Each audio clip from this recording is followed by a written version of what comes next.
And this morning, the American Heart Association of Iowa is getting ready to lobby at the state capitol. The association wants every Iowa school to have its own cardiac emergency response plan.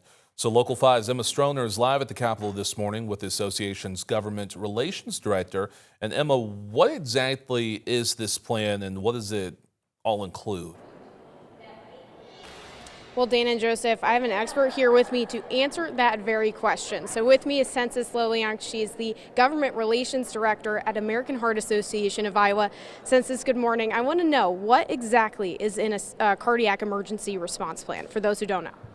Thank you for the question. A cardiac emergency response plan is essentially a plan that establishes a set of steps to be followed in case someone has a cardiac arrest in school or athletic facility. The plan requires ensuring that there is an emergency response team. That team will be trained on how to conduct hands-on CPR and how to use AEDs. The team will also be trained annually on how to maneuver when a cardiac arrest happens in the facility, be it a school or a sports facility. Essentially, when a cardiac arrest happens, one of the first things to do is call 911. And to do that, you need a team. While someone is calling 911, a member of the team is helping perform hands-on CPR. And during that time, there's another person who is also running to get the AEDs. AEDs are not always placed where cardiac arrest happens because a cardiac arrest could happen in a field or at the corner of the school. And when you have those team members, all of them are coordinating to get that plan working. Once an AED is administered, the person who's speaking with 911 or emergency responders are directing them on how to get into the school. They have a good idea of the map of the school, what doors, where the entries are, and essentially clear the way so that there are no students there and emergency responders are able to get there as fast as they can.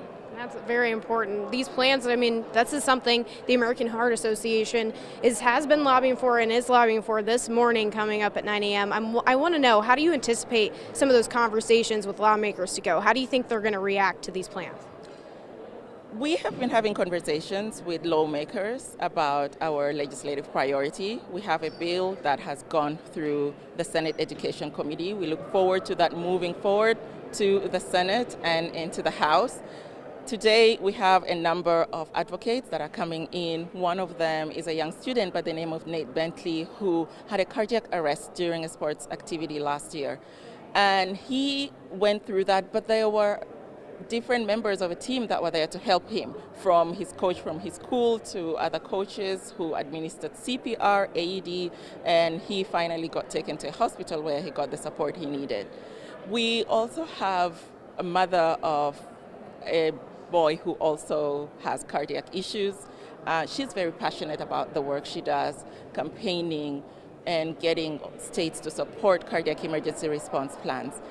We also have one of our lead spokespersons, which is Miss Iowa. Miss Iowa is passionate about supporting cardiac emergency response plans. She's passionate about ensuring that children get the opportunity to survive. As you know, in the U.S., annually 23,000 children suffer cardiac arrest outside of hospitals, and of those numbers, 40% are sports-related.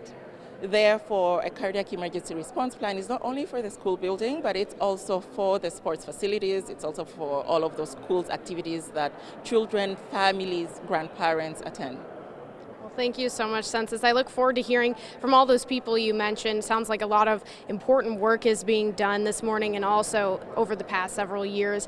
Now stick with us because at 7:30 we're going to speak with a mom who saved her son's life using CPR and has been pushing for change ever since. Live from the state capitol, Emma Stroner, Local 5 News.